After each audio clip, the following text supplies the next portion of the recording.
Hussein Islamic Center. As always, it is an honor, a pleasure, and a privilege to host you at any and all of our programs, and especially more today, and especially for two reasons. One of them being, of course, that today we're celebrating the birth of the 12th Holy Imam, Ajjalallah Farajur Sharif, Imam Muhammad Al-Mahdi, Ajjalallah Farajur Sharif, and inshallah, we invite his quick return and reappearance with the best and warmest of our salawat ala Muhammad wa ali Muhammad. Allahumma salli ala Muhammad wa ali Muhammad. And the second reason why today is such a special day is we have a special guest from overseas who is going to recite Qur'an for us this afternoon. We wish that he could have stayed a bit longer, but he has several commitments today. And unfortunately, we only have him for a very brief period. Take this opportunity to listen to this beautiful recitation, inshallah. And we will have Sayyid come back and join us next month during Shahr Ramadan and throughout as well. For anybody who's outside in the foyer, outside enjoying some of the festivities outside, I encourage you with all my heart to please come and join us inside the hall. If for nothing else, then at least this beautiful recitation and of course, the coming speech by our dear friend, brother and learned scholar, Sheikh Mohammed Mehdi. But in the meantime, and before we get to that, let us welcome international Qur'an reciter, Sayyid Jawad Hosseini, with the best of our salawat ala Muhammad wa ali Muhammad.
السلام عليكم ورحمة الله وبركاته.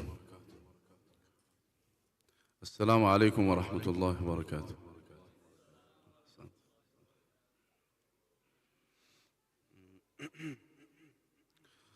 صلوا على محمد وآل محمد.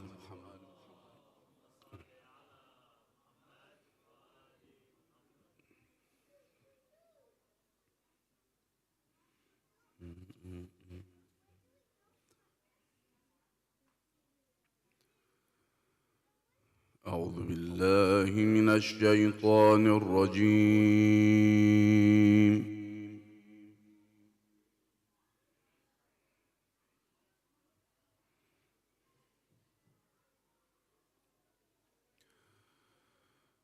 بسم الله الرحمن الرحيم.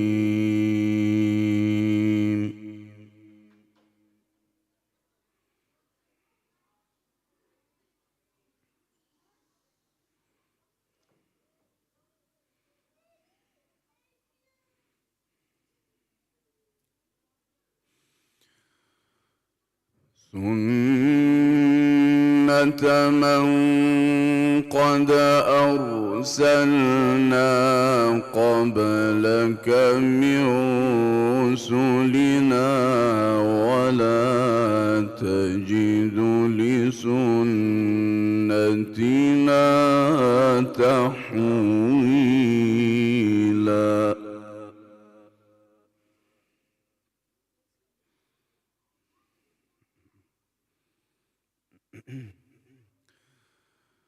أقم الصلاة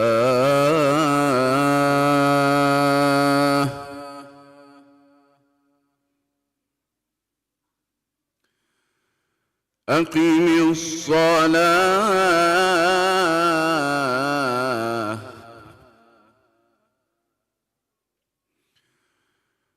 أقم الصلاة لدلوك الشمس إلى غسق الليل وقرآن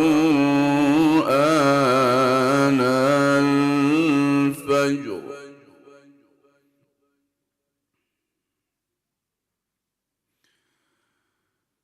إن قرآن الفجر كان مشهودا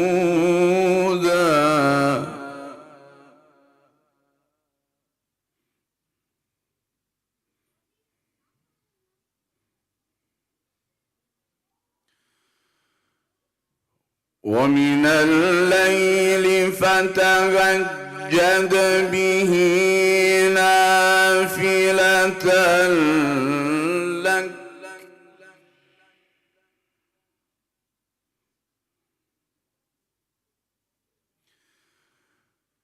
ومن الليل فتهجد به نافلة لك عسى أن يبعثك ربك مقاما محمودا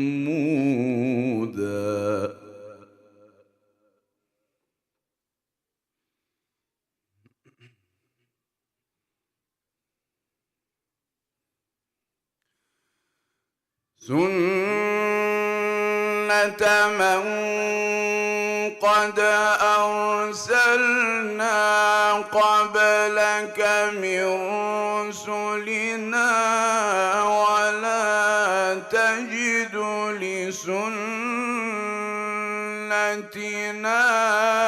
تحويلا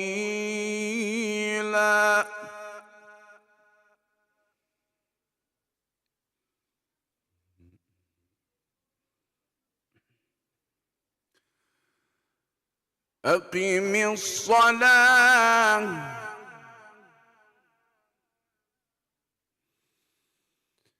أقم الصلاة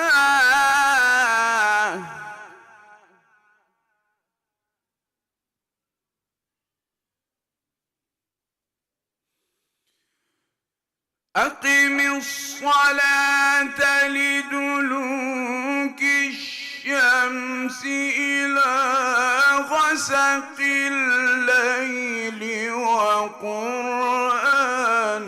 الفجر إن قرآن الفجر كان مشهودا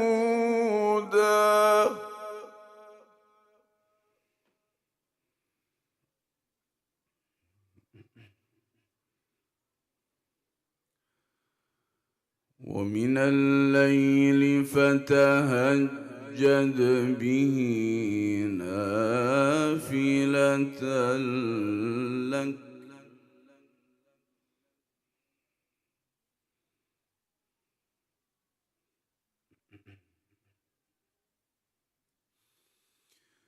ومن الليل فتهجد به نافلة لك عسى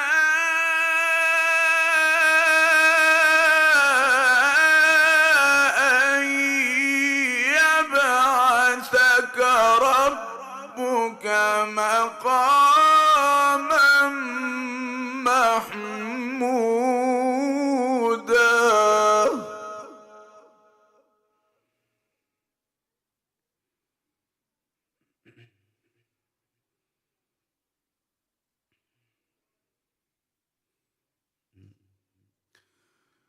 وقل رب أدخلني مدخل صدق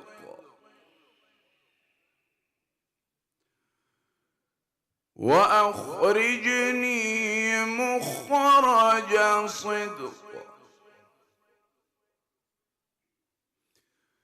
واجعل لي من لدنك سلطانا نصيرا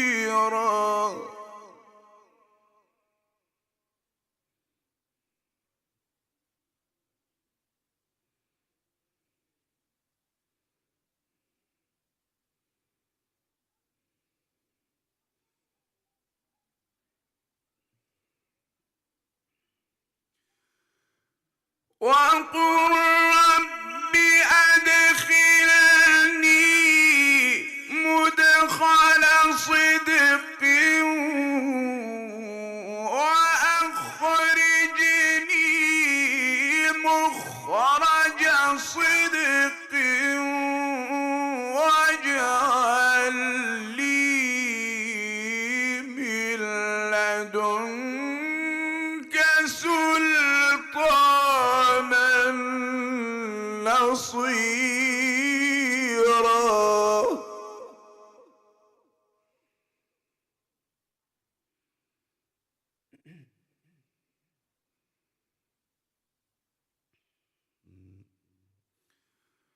وقل جاء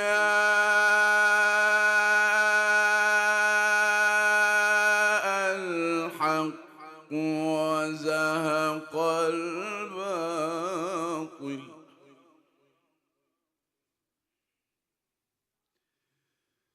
إن الباطل كان زهوقا.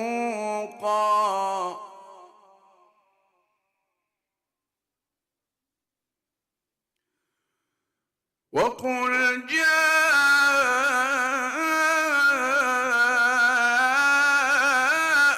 الحق وزهق الباطل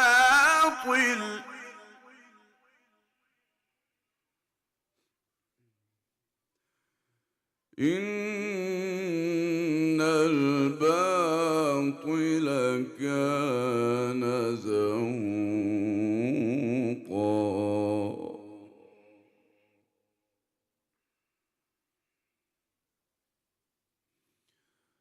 وننزل من القرآن ما هو شفاء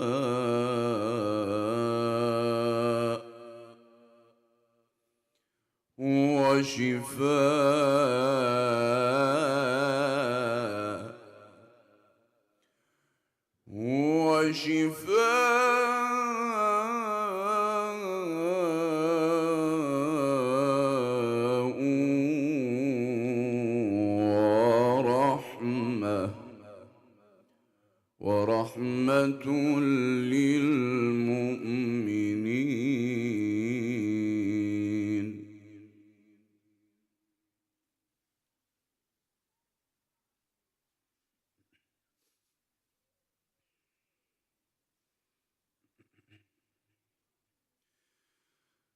وننزل من القرآن ما هو شفاء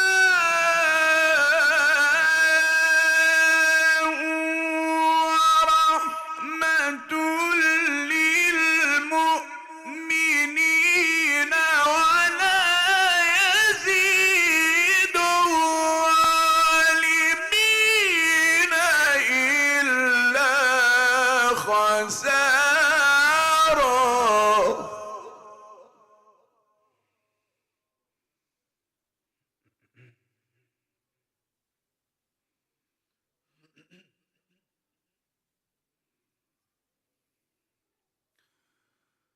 الله أكبر. بسم الله الرحمن الرحيم. اقرأ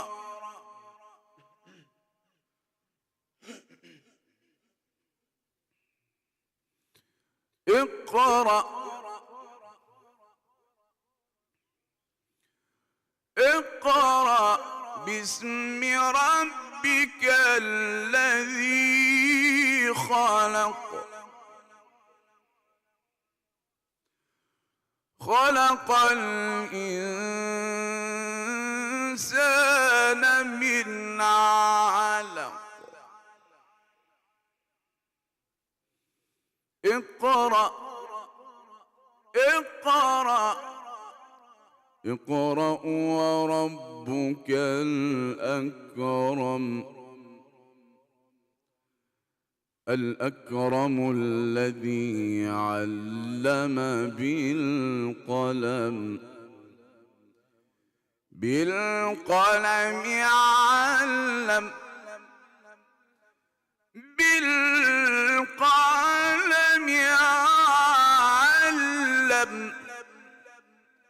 علم الإنسان ما لم يعلم.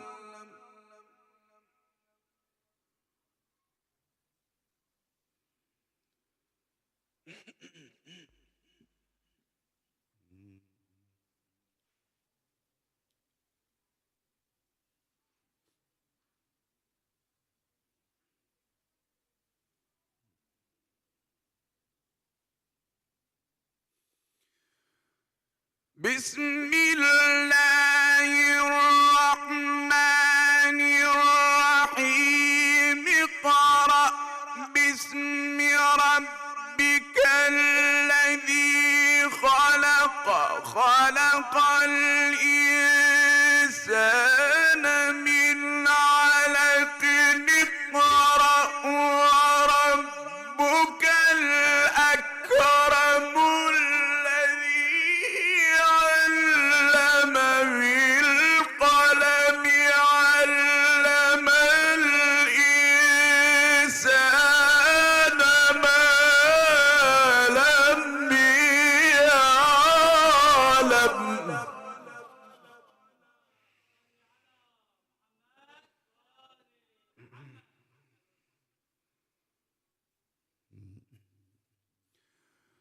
اقرأ وربك الأكرم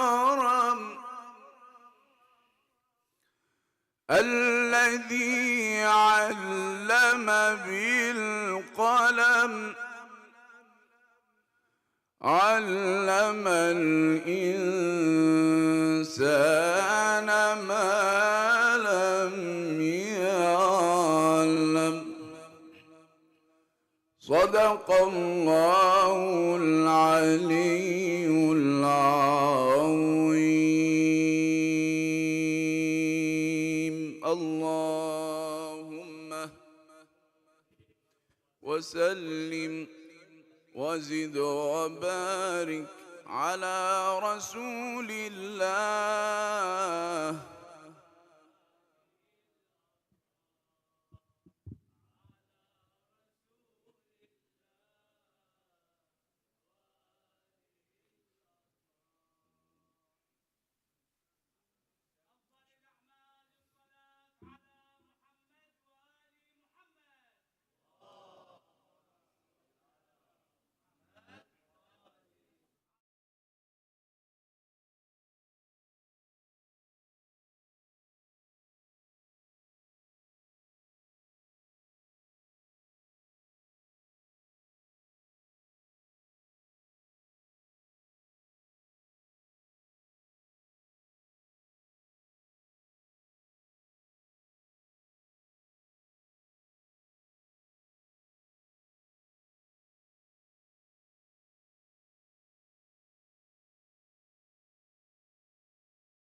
Hassan, what an incredible recitation and what a beautiful experience to have had here at Imam Hosseini Islamic Center this afternoon. For his well-being and for his continued capability to recite in such a beautiful manner. Please, let's offer him the reward of a salawat ala Muhammad wa ali Muhammad. Allahumma salli ala Muhammad wa ali Muhammad. Inshallah, we'll hear more from our international Qur'an Qari, Sayyid Jawad Hosseini, in the coming weeks, and of course during the month of Shahr Ramadan, the month of the Holy Quran. Please, now that you've heard such a beautiful recitation, please do not miss out when we do invite him during the month, and we will release all of that schedule and everything in this coming week of when to expect the Qari and what our programs are going to be throughout this month as well. Inshallah, if you have children between the ages of 4 and 12, please take advantage of the classes that we're running today. Please, all children between the ages of 4 and 12, we have different separate classes for the boys and girls, separate ages as well. Please head upstairs. The teachers are ready and waiting for you. Alternatively, please keep your children with you if you do not wish them to attend class. We would much prefer that the children attend the class. There are specific activities and lessons there for your child. Take advantage of it so that you can also take advantage of the program here and the main speech this afternoon as well. While the children are heading up, can I invite, please, our dear young brother, Brother Abbas Kaki, for a presentation that he's been preparing for and waiting for this whole week. Salawat ala Muhammad wa ali Muhammad. Allahumma salli ala.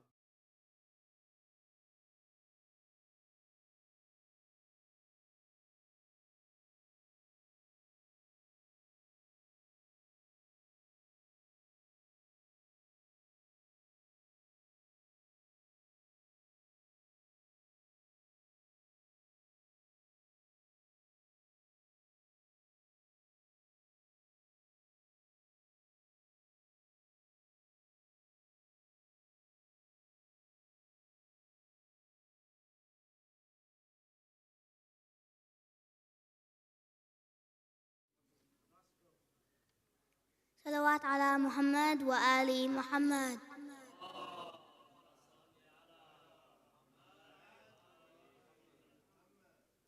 Our leader, the shining star, our leader,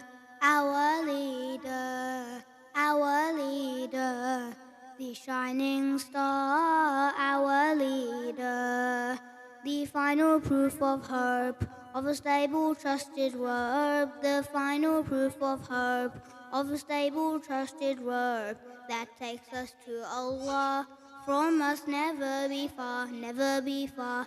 Let me hold on, let me hold on. Imam Mahdi, let me hold on.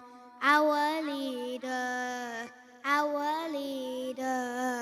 the shining star, our leader,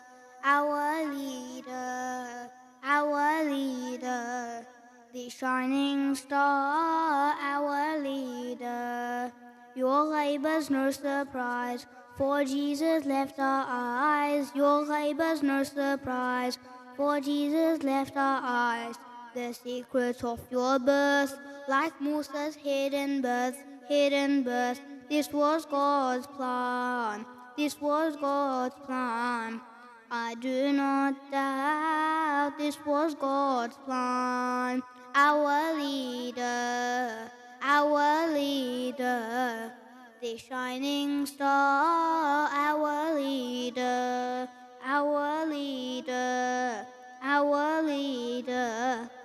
the shining star, our leader. Allah's word is your word. Should I find this absurd? Allah's word is your word. Should I find this absurd? Then I should look deeply at what Imama means. Imama means you were chosen. You were chosen by the all-wise. You were chosen.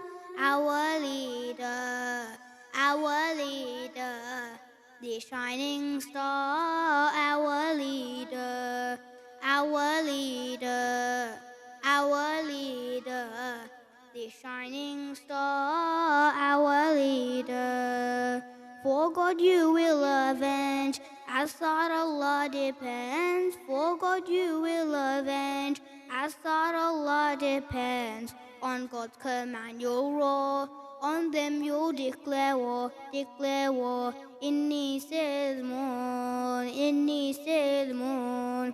Those you're at peace with, inni silmun. Our leader, our leader, the shining star, our leader, our leader, our leader, the shining star, our leader. I'll serve you till the end of time when I'll defend. I'll serve you till the end of time when I'll defend under your godly rule. Learning from Haydar School, Haydar School, at your service, at your service, till my last breath, at your service. Our leader, our leader, the shining star, our leader, our leader, our leader, the shining star, our leader. Salawat ala Muhammad wa ali Muhammad.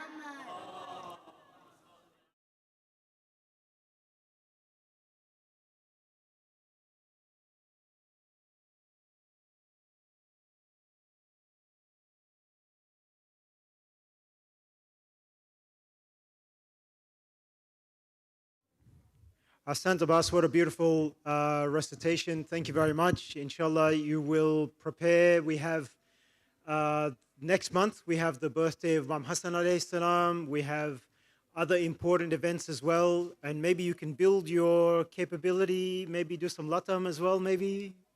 Or am I asking too much too soon? Inshallah soon, okay? Thank you very much. Please bless him with the reward of a salawat ala Muhammad wa ali Muhammad. Muhammad wa ali Muhammad. Inshallah, we have just a quick reminder, please. Children upstairs, we have classes for kids 4 till 12.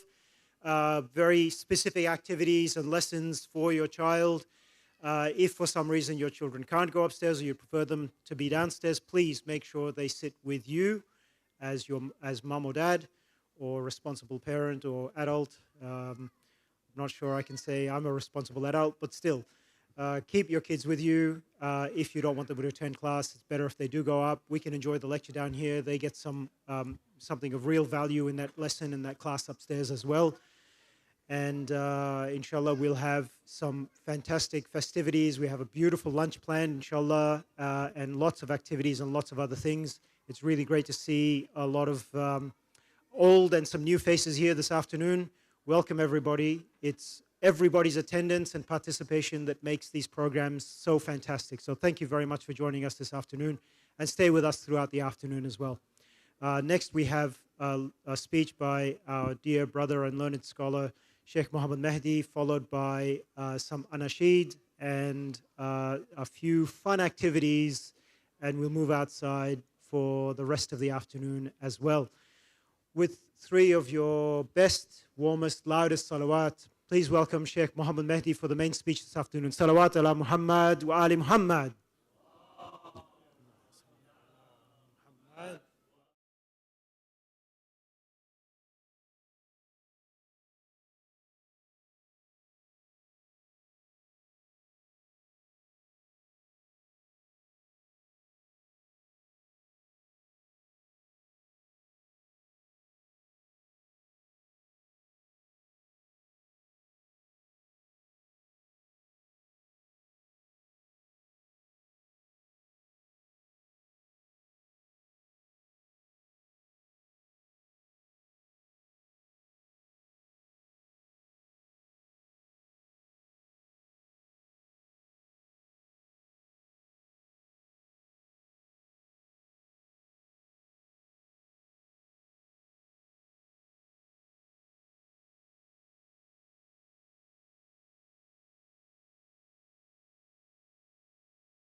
أعوذ بالله السميع العليم من الشيطان اللعين الرجيم بفضل الله بسم الله الرحمن الرحيم الحمد لله رب العالمين الحمد لله والحمد حقه كما يستحقه حمدا كثيرا الحمد لله الذي هدانا لهذا وما كنا لنهتدي لولا أن هدانا الله اللهم لعن ولا ظالم ظلم حق محمد وآل محمد وآخر تابع له على ذلك اللهم لعن العصابة التي جاهدت الحسين وشايعت وبايعت وتابعت على قتله اللهم لعنهم جميعا ثم الصلاة والسلام أجمعين محمد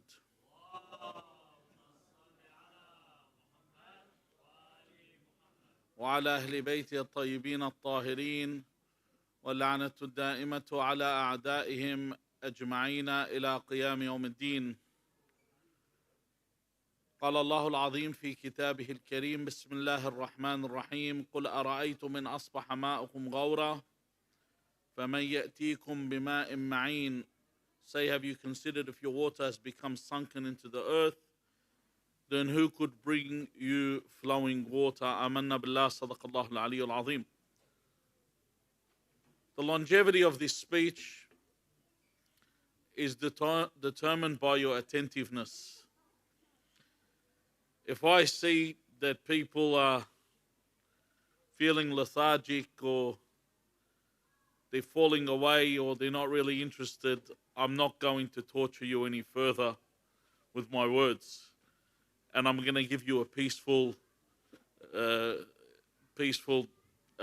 way out so that there's no one thinking that they're going to be brought here for any torture whatsoever. But otherwise, this discussion, inshallah, will be a fruitful one.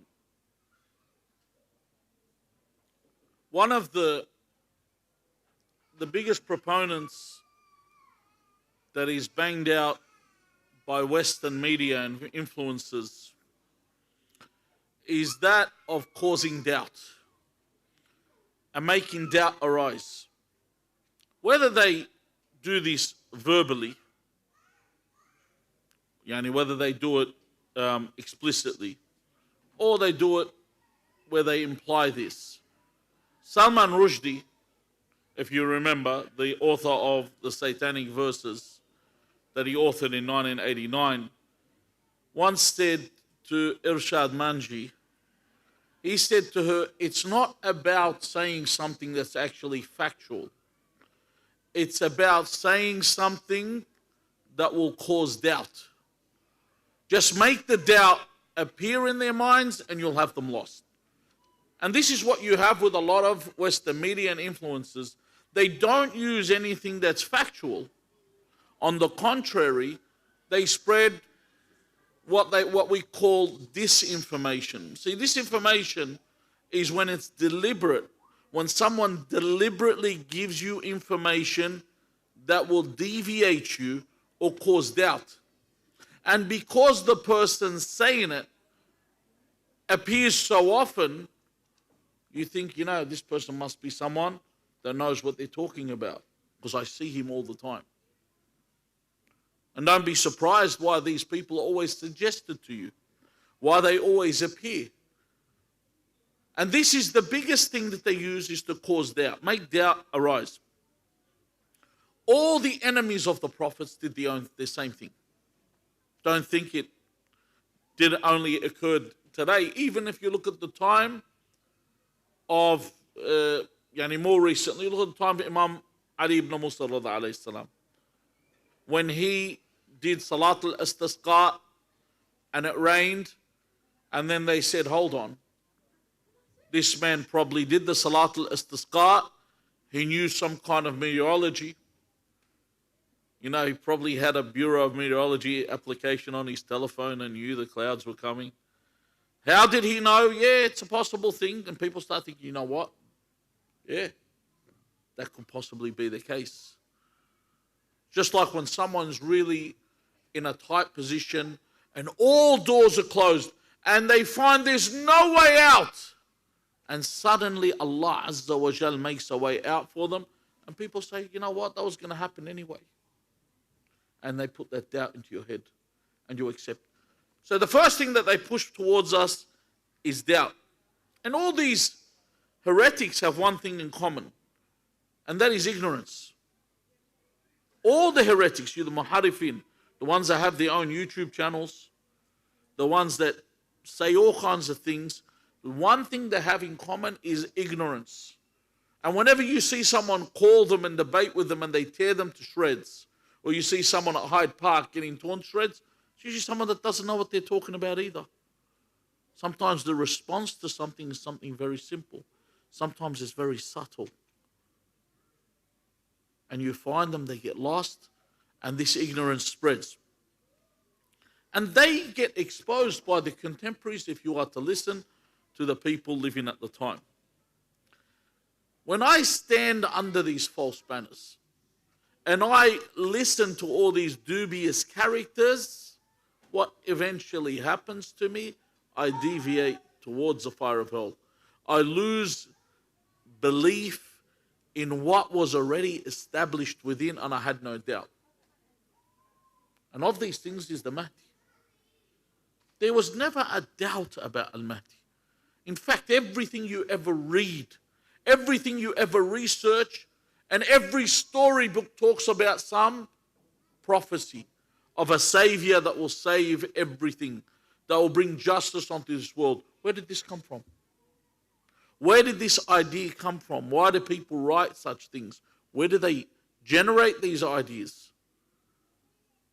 They bring these ideas from this concept of this prophecy that was spoken of from the beginning of creation. That Allah Azza wa Jal, just as you read, you see the Christians read in their daily prayer, thine will be done on earth, so that your will of God will be done on earth as in heaven, like heaven. So justice will come to the earth. There will be a day on the earth where world peace isn't just a lyric from a John Lennon song. It's going to be something that is a reality, something that will actually exist.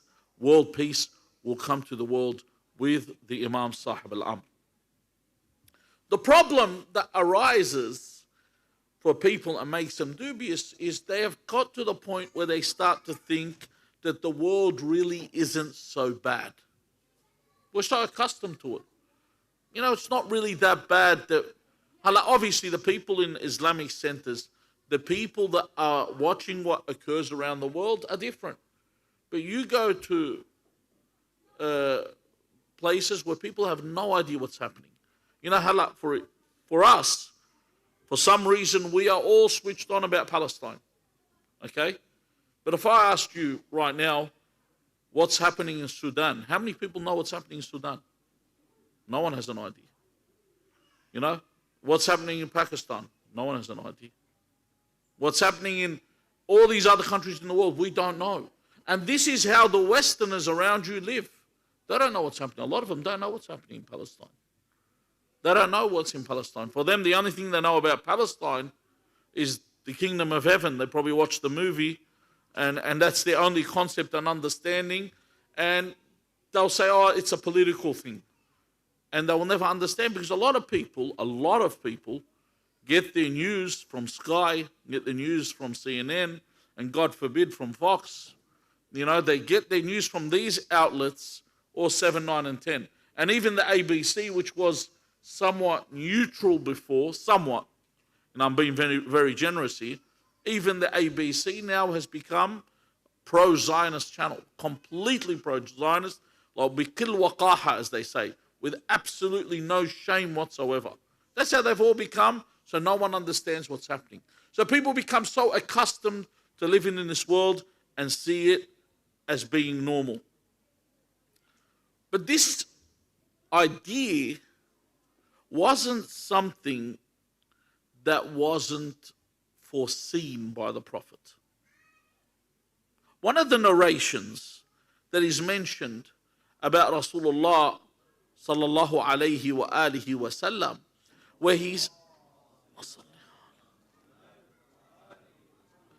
where he says, كَيْفَ بِكُمْ إِذَا فَسَدَتْ نِسَاؤُكُمْ. Now when he says, how be it if your women become corrupted?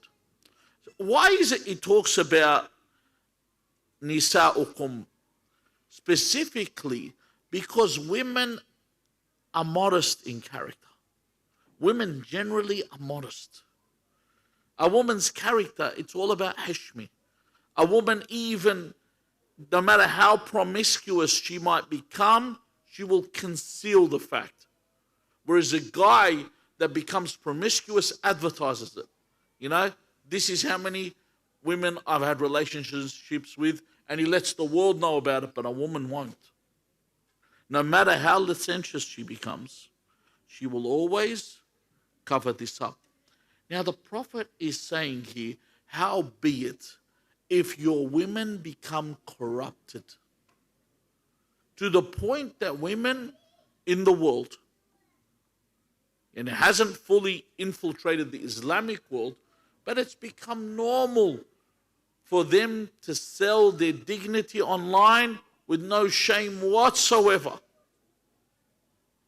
And then he says, وَفَسَقَ شَبَابُكُمْ, as if to say that your youth will become immoral, as if to say the immorality of the youth is an extension of the corruption of the women, which is obvious.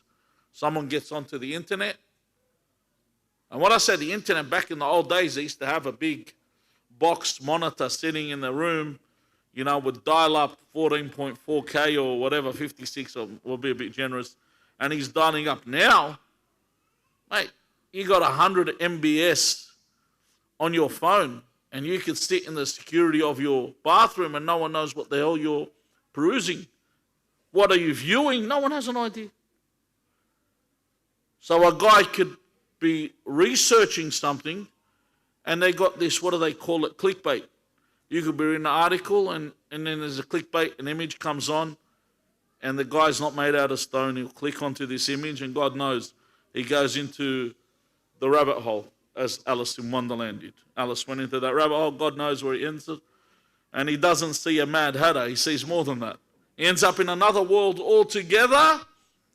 So the Prophet says that your youth will become immoral from the corruption of the women, as if to say that.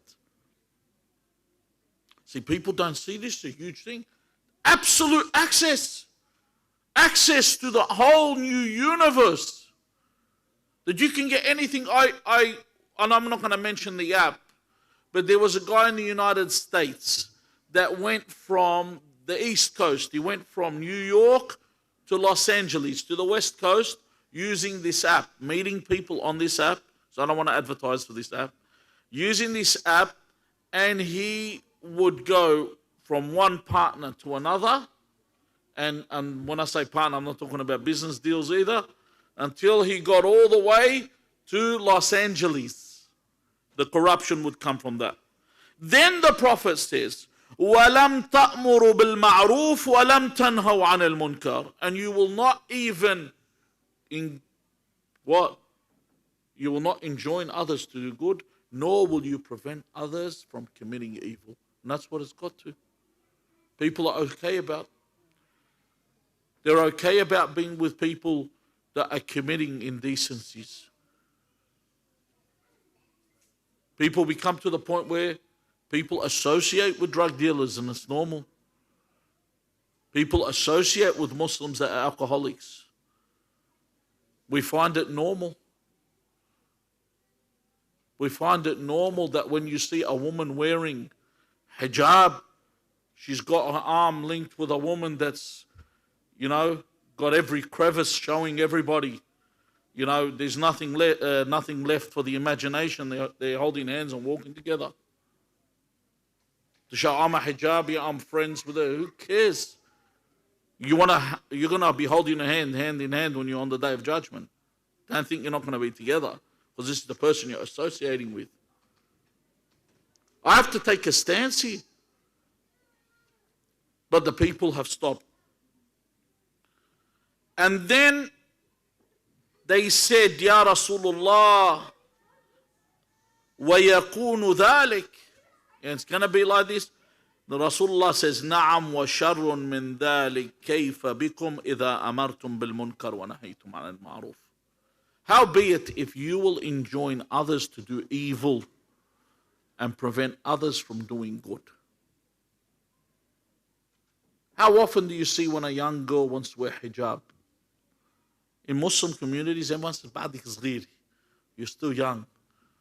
Or "Inti halwi." You know, you're pretty. There's no need for you to wear hijab. Do you understand? As if to say, rather than conceal the beauty, we want you to conceal what you don't want the world to see. There's a stance when someone wants to do good. Even if you see someone wants to give sadaqah, people go, "Why are you giving these people? Who said they're poor? Who said they're poor?" Do you say that to him when he's paying his Netflix subscription? Don't pay to them.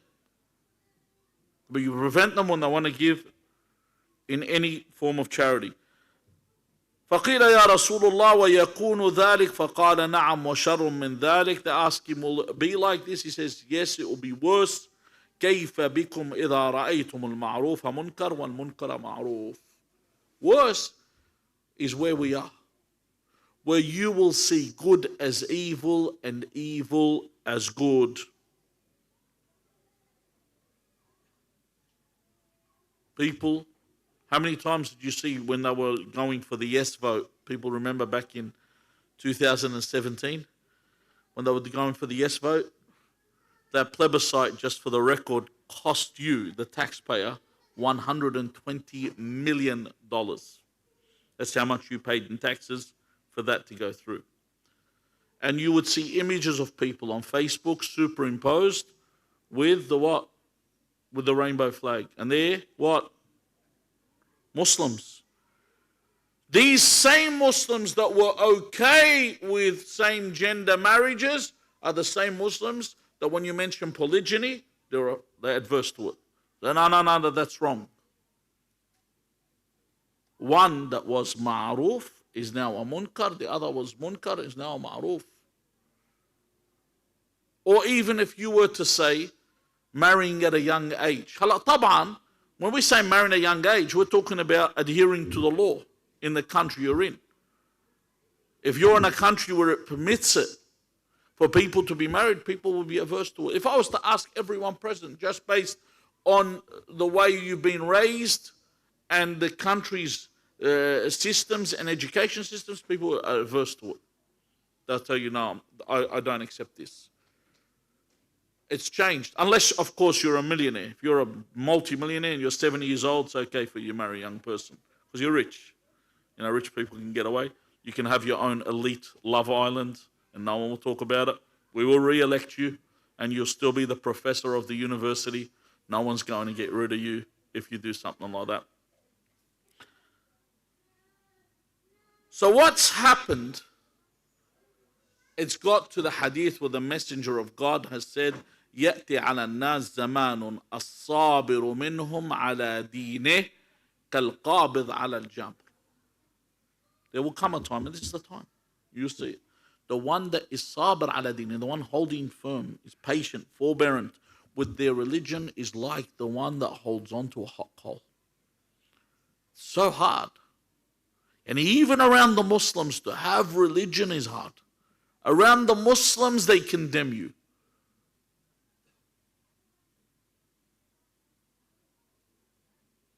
They'll condemn you. They'll talk. I remember a story where I was with someone. I was about 20, 21, 22. And I was with this gentleman in Beirut. And we were going into a restaurant. And we walked into a restaurant. The restaurant was packed. And there was two girls that were sitting on a bench. And then they left. And then he sat down. I stayed standing. After a couple of minutes, I sat down. He said to me, "Why did you stay standing?" I said, "I'm not going to tell you." And he said, no, don't tell me. And I said, "Look, it's makruh to sit on a seat after a woman sat on it until the warmth of the seat becomes cold." And he said, "Oh, you're an extremist. You've made everything too difficult. We're all going to hell anyway. No one's going to heaven. Only Ahlul Bayt enter heaven." And I said, "Thank God you're not God and you're not going to judge us on the Day of Judgment." That's how they are, something like that. I didn't even want to tell him because I knew I was going to get that reaction. Some people, they see this too much, or they see someone doing the extra yard. Oh, why are you doing that for?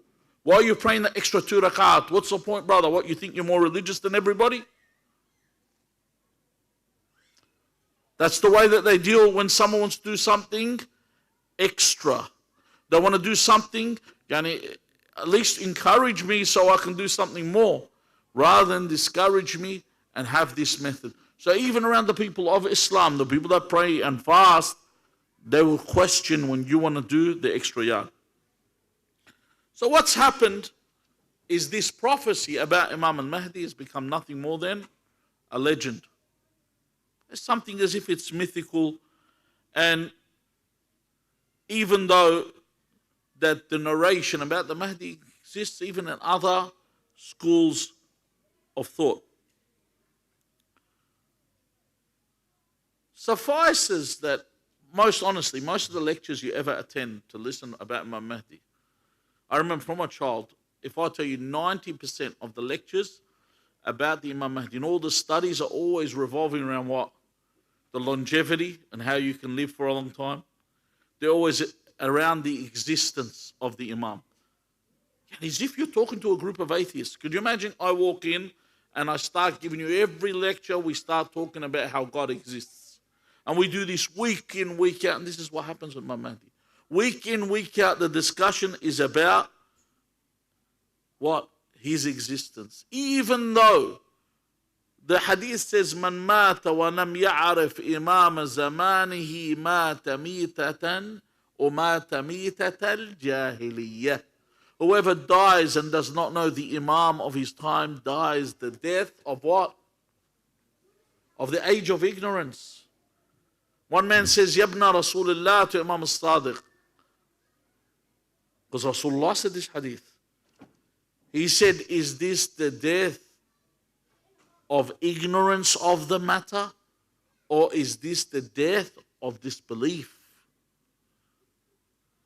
The Imam responds, he says, "Jahiliyyata kufrin wa nifaq wa dalal."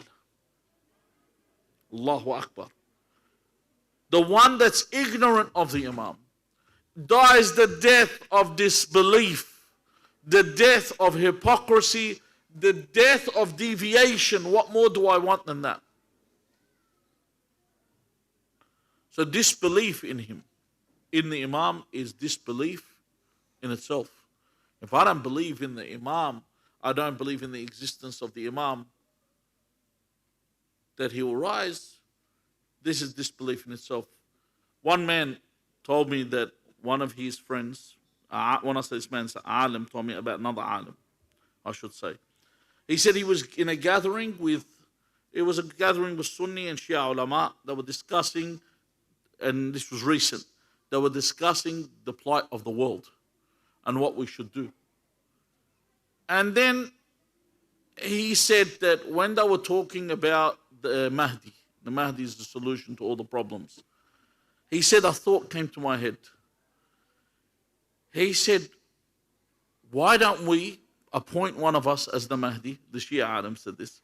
Why don't we just appoint someone as the Mahdi and fix all the problems? And one of the Sunni ulama said, you can't do this. The Mahdi is appointed by God. He's selected by God. And he said, why wasn't that the case in the Saqifa? Why was it you had to appoint an Imam back then? He said, I had to take the opportunity there. That we are waiting someone that is specific. We are waiting someone that has been chosen by God. Min wuldi Fatima, of the children of Fatima. The narration says this, and the Sunnah wa Shia. With the Sunnah and the Shia that says that he is of the posterity of Fatima al-Zahra, salawatullahi wa salamu alayha.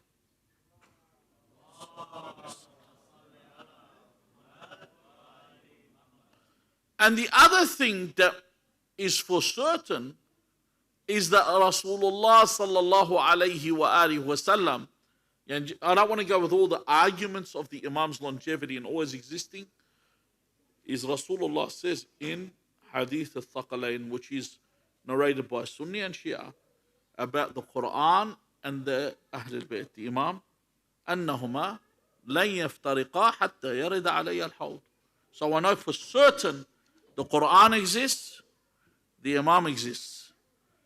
So the Imam is always there. That's the proof of his existence, because they will never separate. The Qur'an and the Imam never separate until they meet with the Prophet at the pond on the Day of Judgment.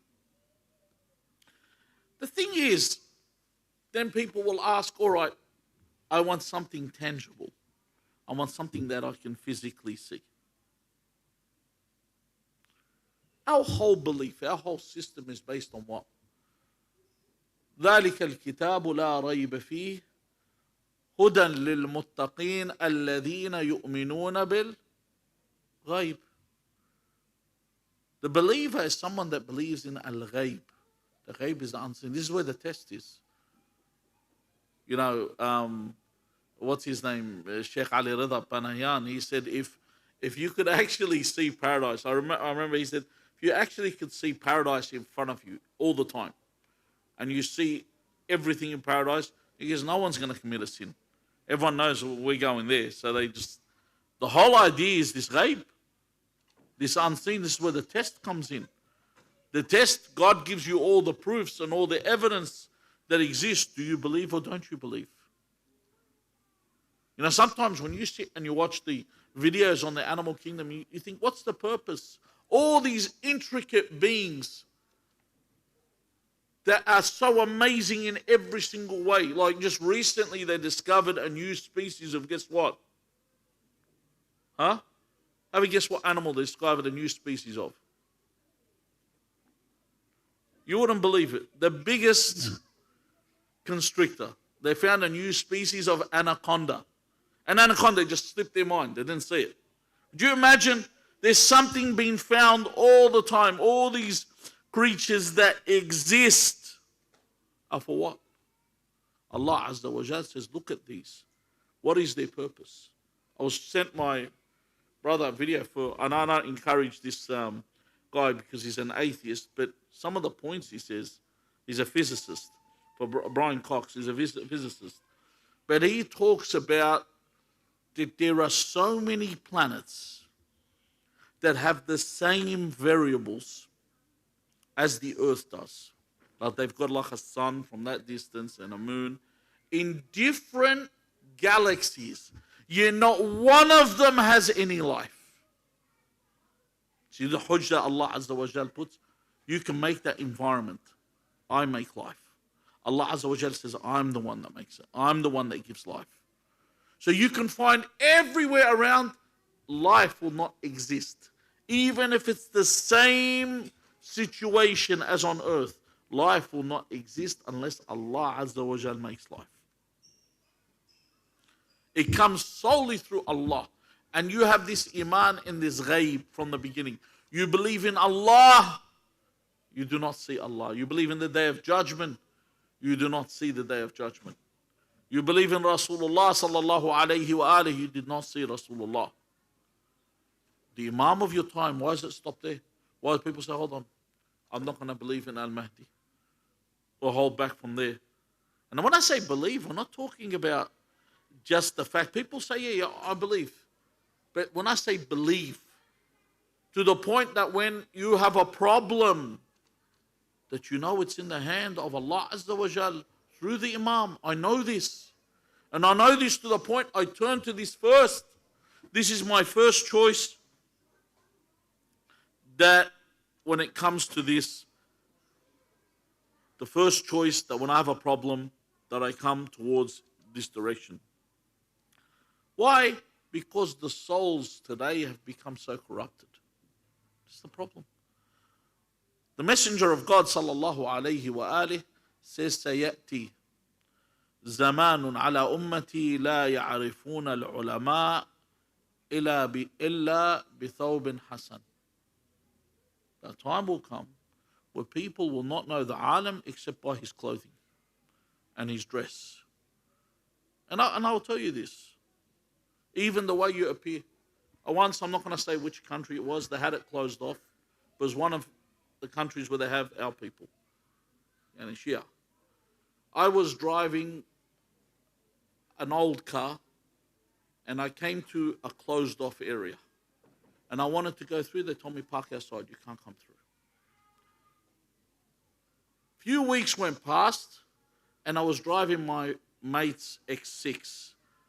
You know, it was, black tints, everything. It looked like it was a crazy car. You know, at that time, it was like nice. I turned up to the same checkpoint. He looked, I put down the window, he goes, Tfaddal Mawlana. Straight in. So I said, what the hell?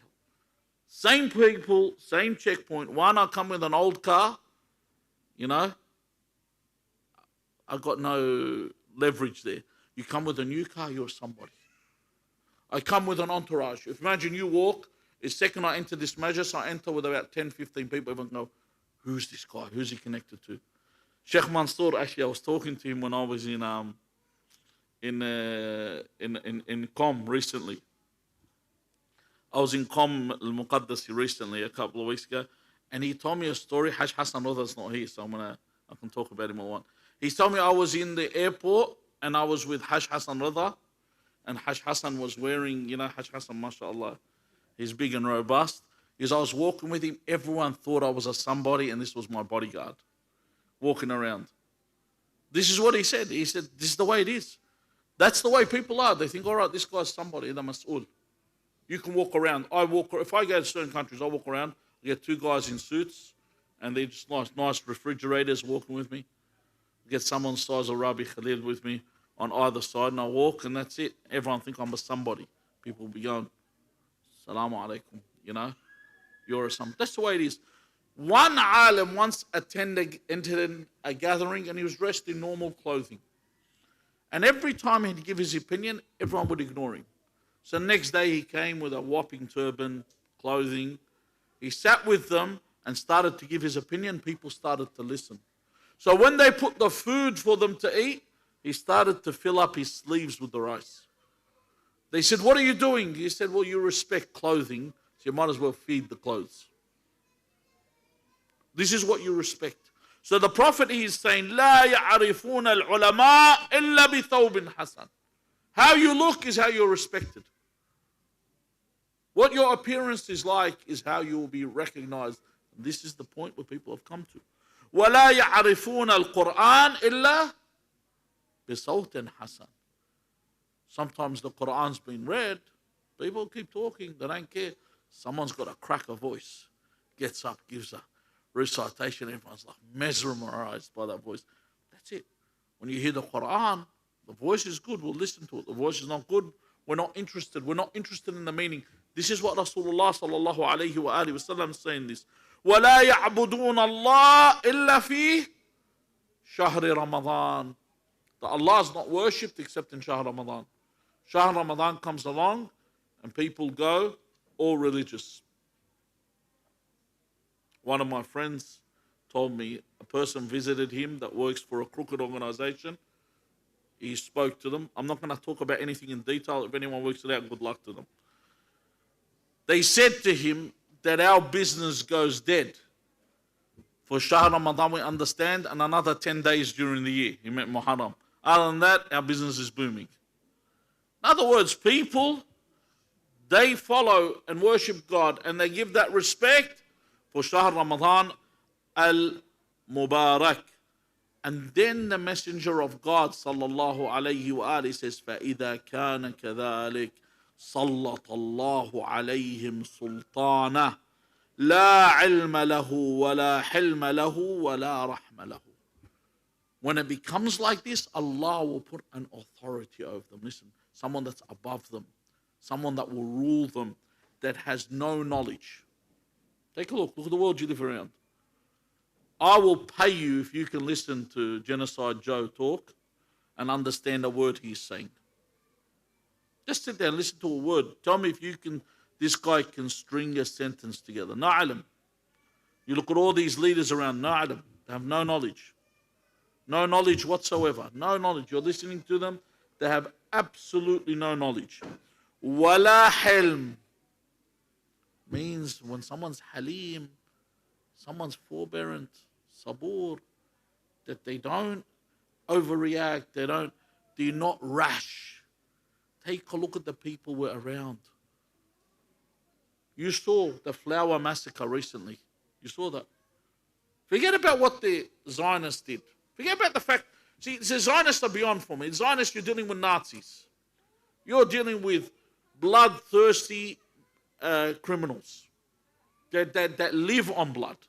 You know? They make vampires look like amateurs. It's not them. Let's take a look at the ruling bodies that are complicit with this. That these people came to get flour, these people came to get food for their families, and they were massacred. Not a single person spoke out. La hilm. We're going to kill them all. You take a look at them, they say, kill them babies, kill their babies. And it's not one or two people, it's multitudes saying this. Because the time the Muslims have become like this, while this is taking place, what's happening in the Muslim capitals of the world? Have a look what's happening. Parties, events, alcohol, all this fasad in all forms. I remember someone was saying that, did you know that in certain countries in the world, because I might want to go there sometimes, so I'm going to be careful of what I say, you know, certain countries in the world, you know, as they say, just, you know, understand what I'm saying as I'm going along, that they do not allow, some countries, they do not allow for you to even mention Palestine or hold Palestinian flags. And I said, this is not even an issue. These same countries, they're actually putting Lat, Manat, and Uzza in their museums. They go, because this is half of the Arab culture. And even they're getting idols, the idols that Rasulullah sallallahu alayhi wa alayhi destroyed. And they're getting musicians that are singing songs with kufr in them and allowing them to perform. So people are too deep into this injustice. And finally it said, wala rahmah, that they will have no mercy, as you can see. Their people have become so deep into this injustice and to the oppression and to this sin. Why would they want someone to come along and remove it all? Why would they want? Because they're so submerged in it. People are so involved in all this. Why would they want it? This is one of the other reasons that they don't have this. Now, how do I actively get involved in bringing the Imam and making the Imam come? A lot of people think, you know, at the time of the Cold War, people were building bunkers. It's not about bunker building. It's not about weapon stockpiling. It's not about grocery hoarding. You remember during COVID where people just started buying as many groceries as possible just in case God doesn't stock up for them, you know? So they started hoarding as much as they could, you know, not realizing these things go out of date as well, you know? So how do I prepare for the Imam? If you take a look at all the things you're supposed to do, of the things, you visit our ulama. So I remember when people sit there and they talk about the spirituality of Sheikh Bahjat. They come up and ask Sheikh Bahjat, how do I get spirituality? You know what he says? He says, continuously say, Salat ala Muhammad wa ali Muhammad. So these people, when they visit him, they say to themselves, is that it? I thought you're going to give us some magic trick. You go to Sheikh Wahid al-Khurasani and you say, give me a wasi awsini. Tell me something to do. He will tell you recite 100 verses of the Qur'an every day and gift it to Imam Sahib al-Amr. They won't give you something that's, see, there's nothing hidden. These are things that people should be doing. Doing dua for the Imam. Reciting dua for the Imam. It's important that I recite dua for the Imam all the time. To study about the Imam. To write about the Imam. Why do I need to study, read, write? Because I want to revive the Imam. I don't want it to be a fairy tale. This isn't Hans Christian Andersen. This isn't the Brothers Grimm. This is reality. I have to revive it. I have to make it part of my life. That every moment I have is about Imam Sahib al-Amr. Assalamu alayka hina taqoom. Assalamu alayka hina taq'ud. Every moment in your life, peace be upon you. I got to remember him in every thought. When I tell my children all the time, when you pay sadaqah, before you pay sadaqah, for anything, pay sadaqah for the safety of Imam Sahib al-Amr. The first thing, everything's related to Imam Sahib al-Amr.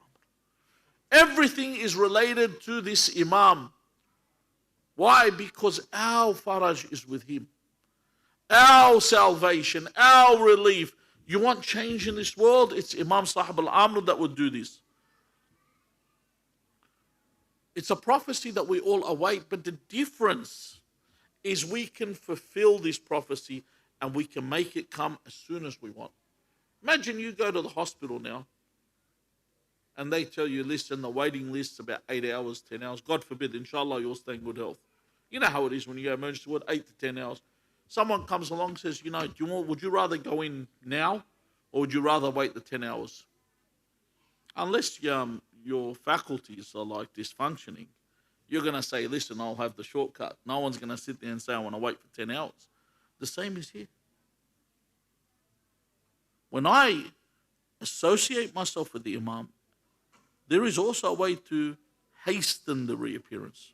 Allahumma ajjal liwaliyika al-faraj. Ajjal, does that mean it can be changed? Yes.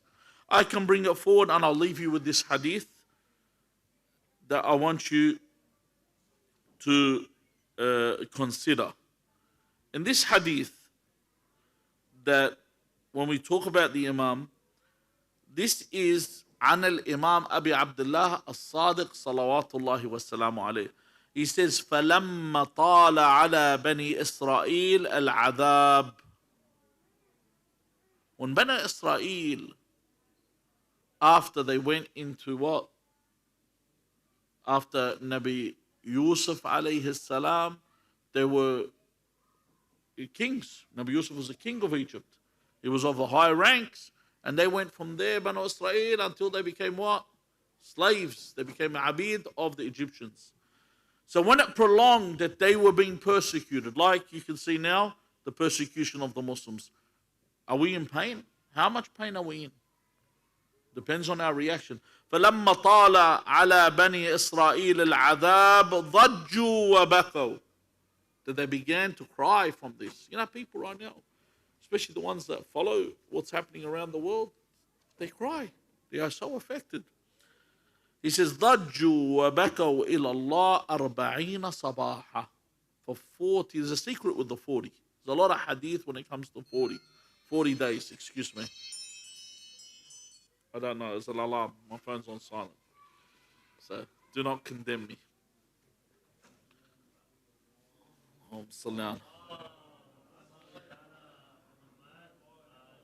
For 40 days, that's why even if you notice with Dua al-Ahd, you are to read it for 40 mornings.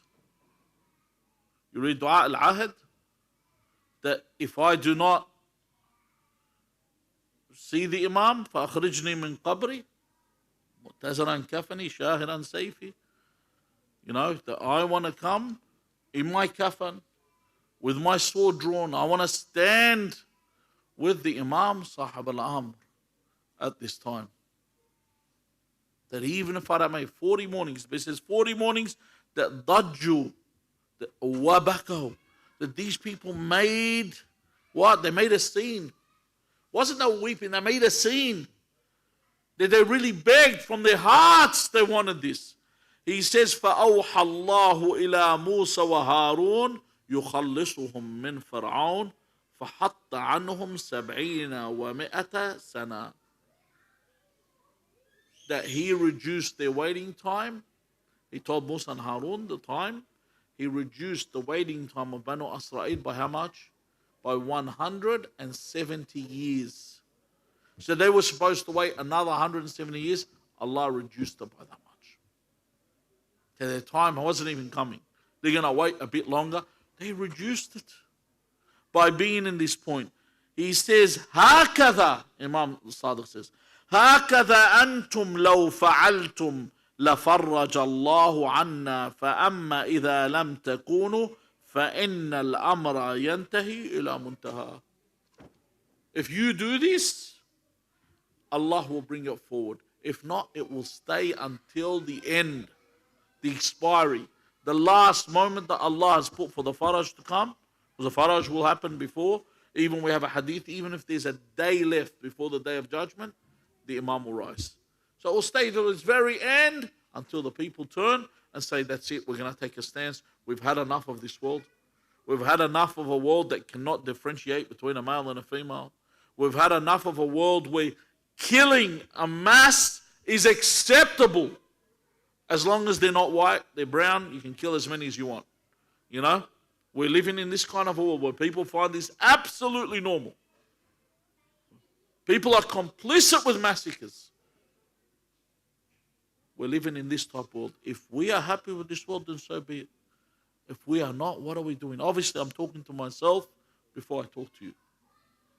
Do not think I'm here from a high spot looking down, astaghfirullah. We are all on the floor and I'm below you. And we're looking up for the mercy of Allah. That's what we're looking at. Rahmat Allah, and Rahmat Allah comes through Imam Sahib al-Amr. Allahumma ajil li waliyik al-faraj. Waj'alna min ansarih wa awanih.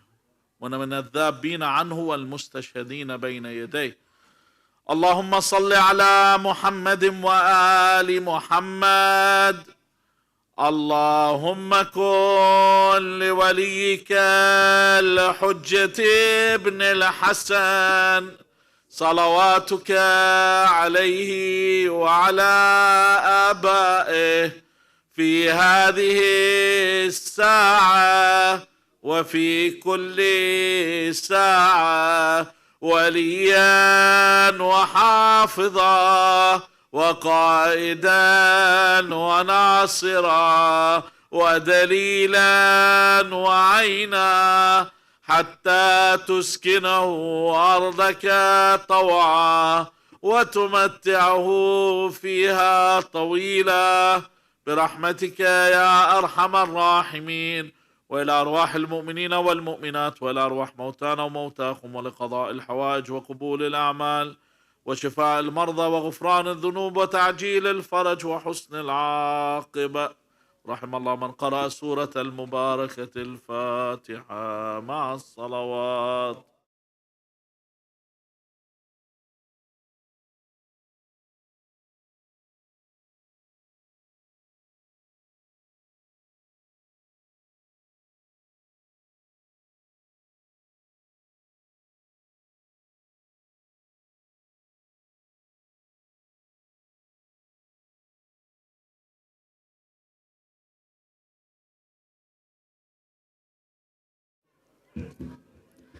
بسم الله الرحمن الرحيم والصلاة والسلام على سيدنا وحبيبنا أبا القاسم محمد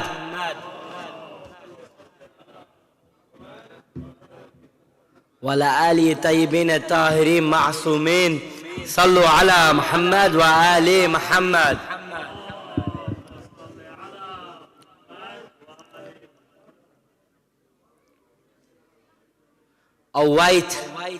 I'll wait for the concept of not changing and being stagnant, deserving of something that will come. I'll wait for the one returning to solve humanity's crisis who'll come. I'll wait for the day when I'm forced to fix up once he comes.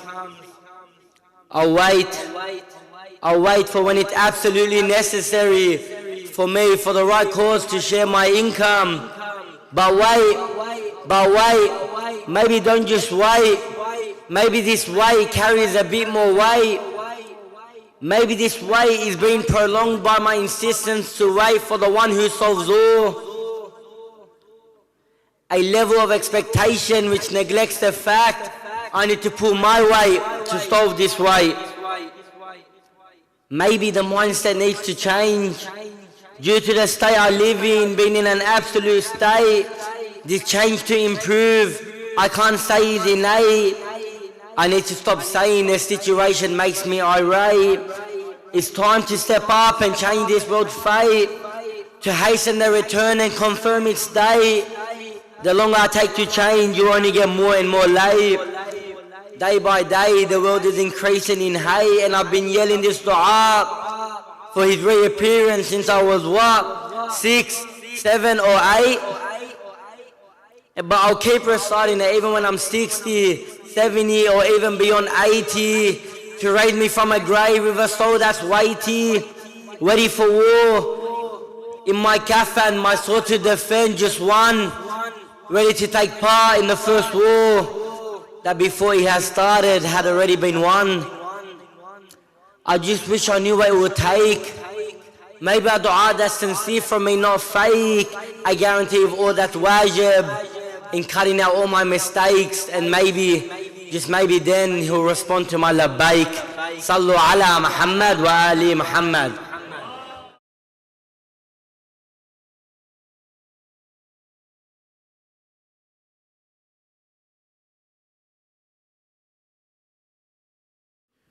Ahsan, Sheikhna, thank you very much. What a beautiful lecture, and very, very timely, especially with all the current events, and a very good reminder of what our duty is to ourselves and also the rest of humanity as well.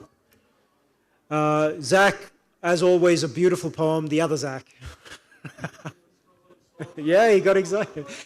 Zach, thank you very much. As always, a fantastic poem and a fantastic delivery. Inshallah, you keep working on that. And you are really, as you mature with your work, you are going to be a force to be reckoned with when it comes to delivering such beautiful presentations. Hajj, are you sure? Inshallah, afterwards then. Inshallah, afterwards. Brothers, sisters, thank you very much for joining us here this afternoon for the main inside part of the program. You'll enjoy some festivities with us outside, enjoy some beautiful food, some desserts, some activities, lots of things happening. And inshallah, we'll see you very, very soon. Salawat ala Muhammad wa ali Muhammad.